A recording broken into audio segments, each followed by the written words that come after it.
I'm reporting Hikaru for match fixing. Sandbagging rating manipulation.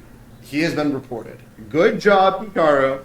You threw on purpose, which is called match fixing, which could be a form of cheating. Hans Niemann doing the procedure on Hikaru Nakamura. He's been taught well by Coach Kramnik. The force is strong with this one, but it really begs the question, what's the context here and is Hans correct? I'm going to offer my thoughts at the end of the video and definitely curious for yours. So the situation, May the 6th, chess.com titled Tuesday tournament, late tournament, it's the weekly event, online chess. Hikaru can't win it. He's out the running. It's between Hans Niemann, a couple others, and basically Hikaru's opponent in this game, Sindarov, he can also win the tournament if he gets at least a draw out of this game here. That's what actually happens in the end. Goes to tie breaks, Hans Niemann finishes second. But if Hikaru had won this game, Hans would have taken outright first. Question becomes,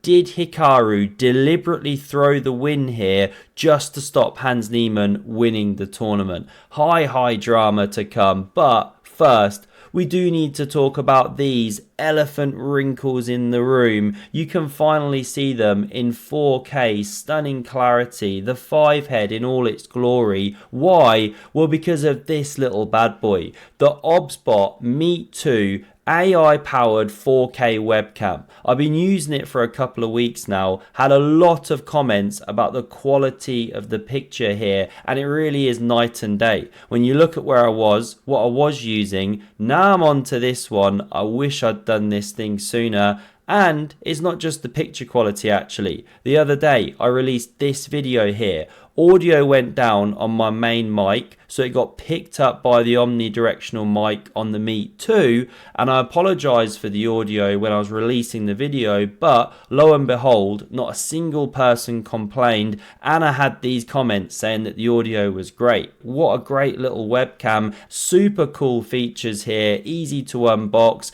magnetic mount, shipped to me in like 2-3 days, take it out, stick it on top of the monitor, it just literally magnets on, straight away you go. Really cool features as well, if you're in the low level lighting, picks you up easily, brings stuff into focus really quickly, and it's got all of these really cool AI powered tools. I'll list them on screen here if you want to have a little peruse. Anyway, seriously good. Great price point, just over $100, but if you use the code EPIC at checkout, you get 5% discount on that. You can use the Amazon link, you can go direct to the store, really give this one a go. I absolutely love it. Changed the channel here. Now let's dive in on some chess here. In this game, Hikaru's black and Sindarov kicks off with pawn to e4. We get the aggressive Sicilian from Hikaru. These are standard opening moves, open game here, and after knight f6 gets a little quirky because we see bishop d3 defending the pawn. Pawn g6 going for a kind of dragon setup, and now pawn h3. Quirky, offbeat moves, but fine, it's blitz chess. Now we get the bishop fianchettoing. The explosive c4 sets up the Maroczy bind, and after this knight develops, we see the bishop developing to defend it, and now Hikaru goes on an epic pony maneuver just to mix up the game again. Knight d7. Bishop e2 defends the knight once more with the queen, and a seahorse is spawned, hits the center, and it moves again. I mean, don't try this at home, moving the same piece 4 times after 10 moves. Somehow these super guys get away with it. Now we see a capture here. There is a really nice line where you give up the dark squared bishop to mangle the pawn structure, but this is played. Now queen d2, this one activates, rook c1, it's standard looking stuff. The pawn advances. How to continue for black? A6, rook ac8, but I love this move. f5, really aggressive, going after that white center. Now we see captures and bishop takes looking standard, but Hikaru has become this master of imbalancing the game, clearly looking to win, and takes with the rook.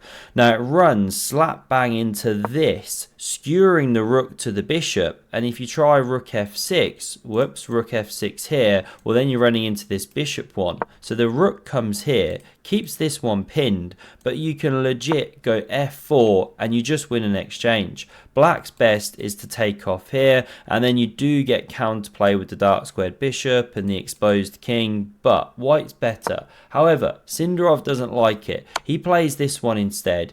Now rook captures, and he just lands this monster pony in the center of the board. The queens leave the game. Now there's a threat to fork on c7, so it's covered. The rook getting out the forking way. f4 takes some space, think knight e5, and after a5, it's met by this rook centralizing, and the knight hops forth, looking for action. The pawn's now defended, and don't take here.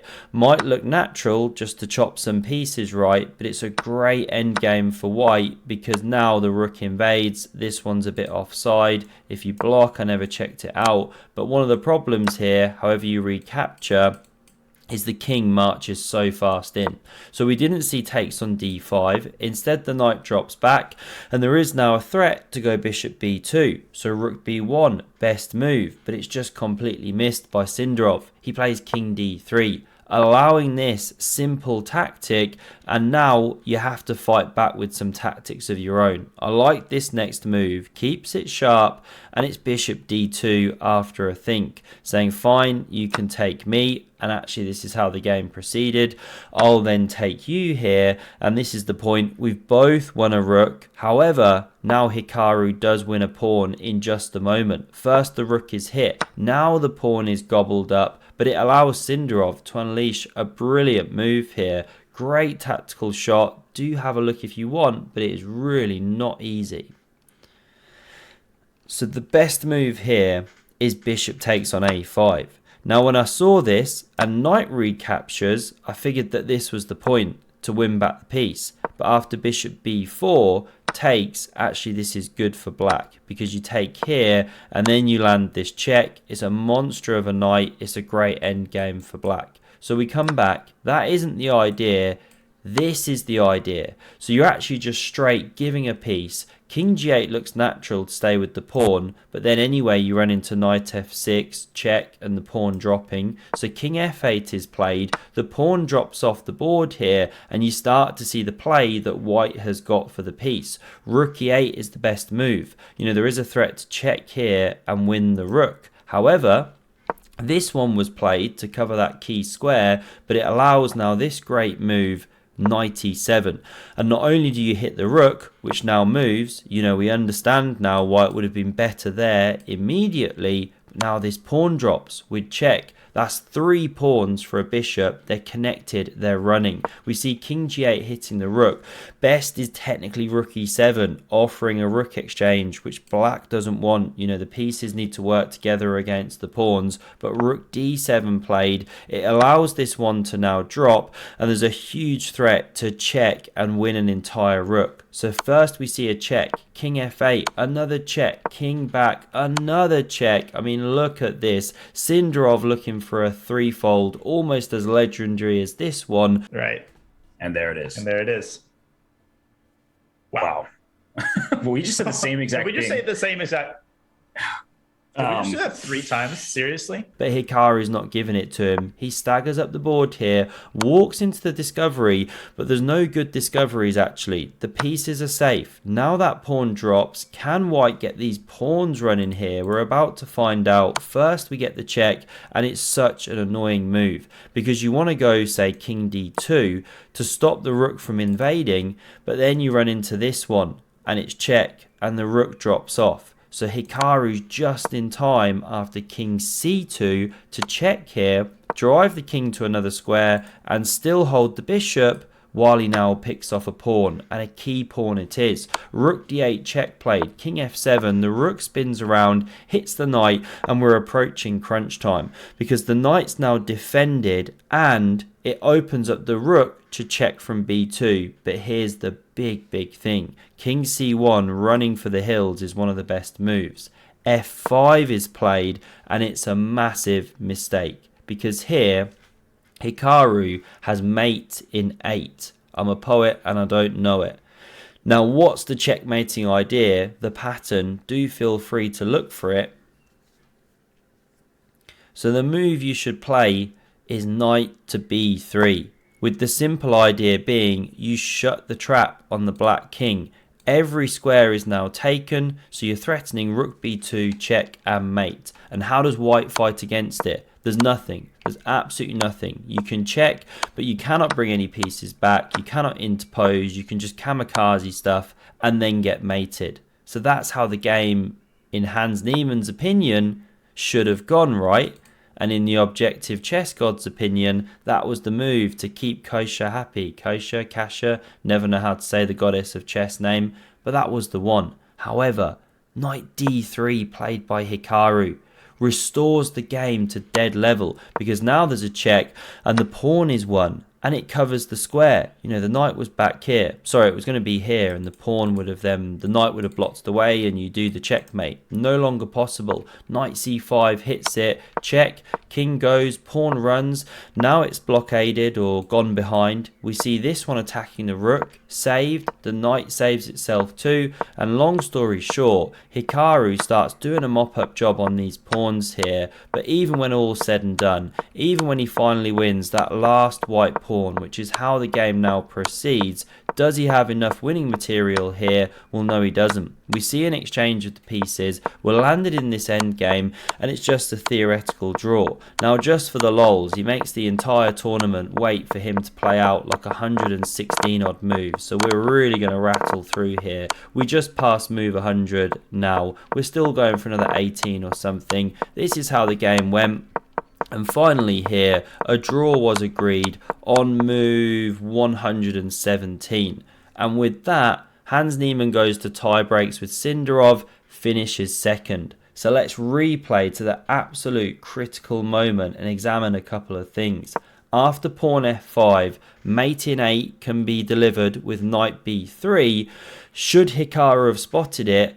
Well, Hans, mentions he spots this stuff in his sleep. So yes, usually he does do so. Let's look at the time situation. Spend 7 seconds on knight d3. So his spidey senses must have been tingling, or in Hans's opinion, the cogs were working. Should I make the game a draw, not win it, so that Hans doesn't win the tournament? Now, my view on this is I don't think Hikaru's that petty. I highly doubt that he deliberately threw the win here just to stop Hans Niemann from winning the title Tuesday. I mean, especially when who knows what's even going to happen on that tiebreak, unless Hikaru had that worked out, or an inkling. So I don't really buy it. I don't think he really threw the game. Maybe even Hans doesn't buy it. He's just kind of doing it for a bit of drama. Or maybe he really does genuinely believe Hikaru threw this to stop him winning. But I'm not in that camp. I don't think he did that. Anyway, interesting drama as always. Hope you enjoyed. Do check out that OBSBot 2 webcam. Absolutely awesome. Link down in the description. And for another incredible game between Hans Niemann and Hikaru Nakamura, have a look at the video on screen. Thanks very much for watching, and I hope to see you soon. Cheers.